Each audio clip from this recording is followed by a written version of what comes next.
Hey guys, welcome you all. तो आज की स्ट्रेटजी जो है वो होने वाली है हमारे एक सब्सक्राइबर की रिक्वेस्ट के ऊपर। यहाँ पे जो रिक्वेस्ट की है मिनाल जी ने कि उनको एक स्ट्रेटजी बैकटेस्ट करवानी थी जिसके अंदर की दो मूविंग एवरेजेस और एक एडीएक्स का यूज होगा। तो सबसे पहले स्ट्रेटजी को हम चार्ट के ऊपर देखेंगे किस तरह से एग्जीक्यूट होगी और किस तरह से हम इसे क्रिएट कर सकते हैं स्ट्रिक के ऊपर, वो भी हम यहाँ पे आगे देखेंगे। तो देखिए स्ट्रेटजी के अंदर जो फर्स्ट चीज है मैंने बताया आपको कि दो मूविंग एवरेजेस हैं। तो स्टडीज के अंदर जाएंगे हम, यहाँ पे टाइप करेंगे मूविंग एवरेज, यहाँ पे मूविंग एवरेज डालेंगे। यहाँ पे हमारी एक मूविंग एवरेज 50 की रहेगी और यहाँ पे फील्ड में क्लोज रहेगा। टाइप हमारा HULL, ये हल मूविंग एवरेज रहेगी और इसे हम कलर दे देते हैं ग्रीन ताकि समझने में आसानी हो। दूसरी मूविंग एवरेज हम फिर से ऐड करेंगे, ये रहेगी हमारी 200 की और फिर से सेम टू सेम ये रहेगी आपकी हल मूविंग एवरेज और इसका कलर हम रखेंगे रेड। तो ये तो दो मूविंग एवरेज हो गई आपकी। टाइम फ्रेम रहेगा हमारा इसके अंदर 30 मिनट्स का। ओके, स्विंग ट्रेडिंग स्ट्रेटजी है, 30 मिनट्स के टाइम फ्रेम पे हम इसमें एंट्री लेंगे। इसके बाद अगर हम स्टडीज के अंदर जाएंगे और अब ऐड करेंगे इसमें एडीएक्स आप सब लोग जानते हैं। एडीएक्स को हम क्लिक करेंगे और ये देखिए नीचे हमारे पास एडीएक्स ऐड हो गया। अब एडीएक्स के अंदर भी देखिए सेटिंग के अंदर जाएंगे और इसके अंदर हमें सिर्फ और सिर्फ एडीएक्स का काम है। तो यहाँ पे प्लस DI और माइनस DI का हमें कोई काम नहीं है, इसको हम कर देंगे व्हाइट। हमें इन लाइन से कोई भी लेना देना नहीं है। तो हमारे पास एक रह गई एडीएक्स की लाइन। अब देखिए स्ट्रेटजी कंडीशन क्या है कि जब आपका मूविंग एवरेज क्रॉसओवर हो और साथ में एडीएक्स जो है, जैसे कि यहाँ पे आप देखेंगे मूविंग एवरेज का क्रॉसओवर हुआ है और साथ में एडीएक्स जो है वो 22 से अबव है, तो हमारी यहाँ पे एंट्री रहेगी।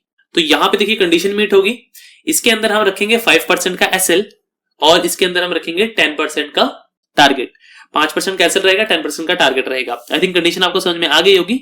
यहाँ पे देखिए हमारी एंट्री हुई अब इसके अंदर और एसएल इसका नहीं हिट हुआ है और 10% जैसे ही जाएगा आपका इसमें टारगेट आपका हिट हो जाएगा। ट्रेलिंग वगैरह नहीं है, ट्रेलिंग वगैरह इसके अंदर आप चाहे तो दे सकते हैं। हम देख लेंगे एक बार ट्रेलिंग का बैक टेस्ट भी करके, मैं आपको बता दूंगा किस तरह से होता है। तो यहाँ पे देखिए हम चलेंगे स्ट्रिक के ऊपर। यहाँ पे कुछ स्टॉक्स मैंने ऐड कर रखे हैं ताकि स्टॉक्स ऐड करने में टाइम वेस्ट यहाँ पे ना हो। देखिए सारे के सारे आपने नाम सुने ही होंगे, कोई भी ऐसा छोटा स्टॉक नहीं है। निफ्टी 50 के सारे स्टॉक्स हमारे इसके अंदर एडेड है। अब इसके अंदर हम क्या करेंगे, हम लेंगे candle stick start. Normal chart रहेगा हमारा, है कि नहीं लेना आपको। कैंडल इंटरवल रहेगा हमारा 30 मिनट्स का। 30 मिनट्स का मैंने आपको बताया था, यहाँ पे चार्ट पे 30 मिनट रहेगा। और इसके बाद हमारा जो होल्डिंग टाइप रहेगी वो रहेगी CNC NRML, मतलब कि पोजिशनल आपकी स्ट्रेटजी ये रहने वाली है। क्वांटिटी देखिए यहाँ पे हमने नहीं डाली है, हमने हर एक स्टॉक के अंदर 40,000 यहाँ पे एलोकेट किया है। तो जितने भी स्टॉक है सबके अंदर 40,000 यहाँ पे एलोकेट आपका हुआ है। उसके आगे हम देखिए यहाँ पे चलेंगे नेक्स्ट के ऊपर और यहाँ पे हमारी एंट्री कंडीशन आएगी। अब एंट्री कंडीशन देखिए पहले से मैंने बना रखी है। मूविंग एवरेज क्लोज 50 की, हल मूविंग एवरेज क्रॉसेस अबव करे 200 मूविंग एवरेज की, 200 मूविंग एवरेज को, हल मूविंग एवरेज को, एंड एडीएक्स जो है वो आपका हायर देन हो 22 से। अब इसे बनाना कैसे मैं आपको एक बार दिखा देता हूं। देखिए सबसे पहले आपको इस तरह का पेज देखने को मिलेगा। हमें यहाँ पे क्या लिखना है, सबसे पहले हमारी कंडीशन है मूविंग एवरेज। तो मूविंग एवरेज हम लिखेंगे यहाँ पे देखिए मूविंग एवरेज है आपके पास। तो यहाँ पे देखिए ऑटोमेटिकली यहाँ पे आ जाता है। हम इसका असिस्ट बंद कर देंगे यहाँ से, तो ये ऑटोमेटिक नहीं आएगा, तो इसको बंद कर देता हूं एक बार। और यहाँ पे मूविंग एवरेज के ऊपर क्लिक करेंगे, यहाँ पे क्लोज रहेगा। यहाँ पे पीरियड जो है हमारा 50 का रहेगा और जो टाइप है हमारा वो रहेगा हल मूविंग एवरेज। ओके, इसको हम डन करेंगे। क्रॉसेस अबव करेंगे, इसके ऊपर क्लिक करेंगे। यहाँ पे आपका कितना था पीरियड 200 का और यहाँ पे भी आपका रहेगा हल मूविंग एवरेज, बाकी सब कुछ सेम रहेगा। ओके, इसके बाद हम रखेंगे एंड, और हमारे पास एक कंडीशन थी एडीएक्स की, तो यहाँ पे लिखेंगे एडीएक्स 14 पीरियड का। डन करेंगे इसको। यहाँ पे आप देखेंगे एडीएक्स 14 पीरियड का है आपका। और इसके बाद हम इसको लिखेंगे कि ये आपका हायर देन हो किसके, नंबर। यहाँ पे लिखेंगे हम नंबर और यहाँ पे लिखेंगे हम 22। तो यहाँ पे देखिए आपका मूविंग एवरेज क्रॉसओवर होगा और उसके बाद ये अगर आईडीएक्स आपका हायर देन 22 होगा तो आपका ट्रेड यहाँ पे इनिशिएट हो जाएगा। अब इसके अंदर देखिए हम अगर नेक्स्ट पे क्लिक करेंगे, नीचे आएंगे, नेक्स्ट पे क्लिक करेंगे और यहाँ पे स्टॉप लॉस और टारगेट 5% का स्टॉप लॉस है, 10% का टारगेट है और इसमें आपको कुछ भी नहीं देना। ट्रेलिंग आप चाहे तो दे सकते हैं। एक बार बिना ट्रेलिंग के बैक टेस्ट करके देखते हैं इसके, क्योंकि मैंने विदाउट ट्रेलिंग ही बैक टेस्ट करके इसे देखा है। स्ट्रेटजी बन गई आपकी। एक बार रिव्यू कर लीजिए इसको, देखिए रिव्यू कर सकते हैं क्या क्या चीजें आपने इसमें डाली है और लास्ट में स्टार्ट बैक टेस्ट कर सकते हैं आप इसे। कुछ देर में रिजल्ट आपके यहाँ पे आ जाएंगे टोटल जो भी है। ओके, तो यहाँ पे आ गए हैं। देखिए जहाँ पे कि आइशर मोटर ने आपको इसमें 20% का रिटर्न दिया है इन 3 महीनों में, HCL टेक ने आपको 20% दिया है, हिंदुस्तान पेट्रोलियम ने 10% दिया है, इंडसइंड बैंक ने 10% दिया है, इन्फी ने 11% दिया है, IOC ने 10% दिया है, NMDC ने 20, PNB ने 20, रिलायंस ने 10, UPL ने 15% दिया है। ओवरऑल देखेंगे तो 14% का आपको इसके अंदर 3 मंथ्स में प्रॉफिट है। मतलब कि एवरेज अगर आप लगाएंगे, ब्रोकरेज ऑन कर देता हूं एक बार, तो 14 ही है। तो अगर मंथली आप लगाएंगे तो लगभग 4.5% आप कह सकते हैं, 4.8% का रिटर्न आपको इसमें मंथली मिला है आपकी कैपिटल के ऊपर।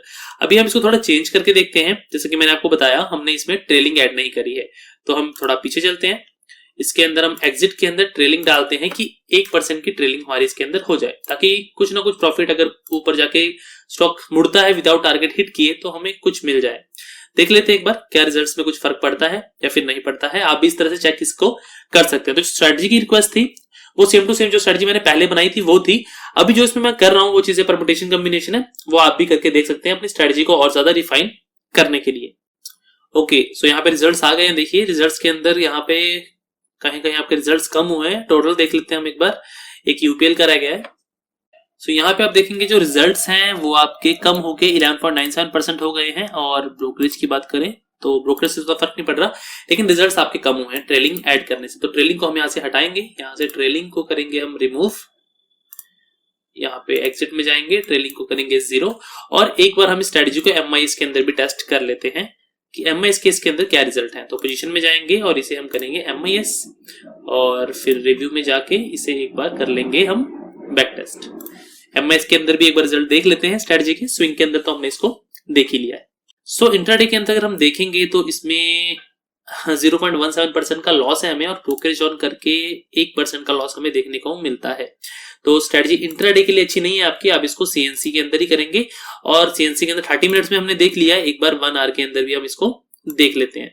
1 आवर के अंदर आपका जो बैक टेस्ट टाइम फ्रेम है वो आपका लगभग 1 साल का यहाँ पे हो जाता है। तो देखिए 7 दिसंबर से लेके 6 दिसंबर, ये 2021 से 2022 तक का आपको रिजल्ट आपको दिखा देगा। तो इस तरह से आप भी परमुटेशन कॉम्बिनेशन करके इसके अंदर स्ट्रेटजीज अपनी बना सकते हैं अच्छे रिजल्ट्स के लिए। तो स्ट्रेटजी का जो मेन पार्ट है वो 30 मिनट्स के ऊपर ही है। बाकी जो चीजें हम कर रहे हैं वो सारी की सारी टेस्टिंग के लिए कर रहे हैं कि देख लेते हैं क्या पता इससे अच्छे रिजल्ट्स भी हमें देखने को मिल जाए। तो ओके, तो देख लेते हैं एक बार टोटल कितने हैं। देखिए 1 आवर करने पे पूरे 1 साल का रिजल्ट है वो है 14%। ब्रोकरेज ऑन करेंगे तो ये रहेगा 13%। तो मतलब कि 30 मिनट्स के ऊपर ये स्ट्रेटजी अच्छा परफॉर्म कर रही है। आप 30 मिनट्स के ऊपर इसके मैंने 3 महीने का बैक टेस्ट आपको दिखाया है, आप पिछले 1 साल का या 2 साल का बैक टेस्ट के अंदर कर लीजिएगा। उसके बाद आप स्ट्रेटजी के अंदर एंट्री ले सकते हैं। सो उम्मीद करता हूं जो रिक्वेस्ट थी वो पूरी कर दी है मैंने यहाँ पे स्ट्रेटजी क्रिएशन की, और इसका बैक टेस्ट भी मैंने शो कर दिया है। सो होपफुली स्ट्रेटजी के अंदर कोई भी इशू नहीं होगा आपको, किस तरह से बनानी है क्या करना है सब कुछ आपको समझ में आ गया होगा। यहाँ पे 30 मिनट्स कर देता हूँ, कंफ्यूजन ना रहे, और इसको इजिली अब आप स्ट्रेटजी को क्रिएट कर सकते हैं। बाकी स्ट्रेटजी का लिंक मैं आपको डिस्क्रिप्शन बॉक्स में दे दूंगा, वहां से आप स्ट्रेटजी को डायरेक्टली कॉपी भी कर सकते हैं। बाकी वैसे काफी मुश्किल स्ट्रेटजी नहीं है, आप खुद से भी इसको बना सकते हैं। सो फिलहाल के लिए इस वीडियो को यहीं पे करेंगे वाइंड अप। मिलेंगे अगली वीडियो में नए टॉपिक के साथ, तब तक के लिए नमस्कार।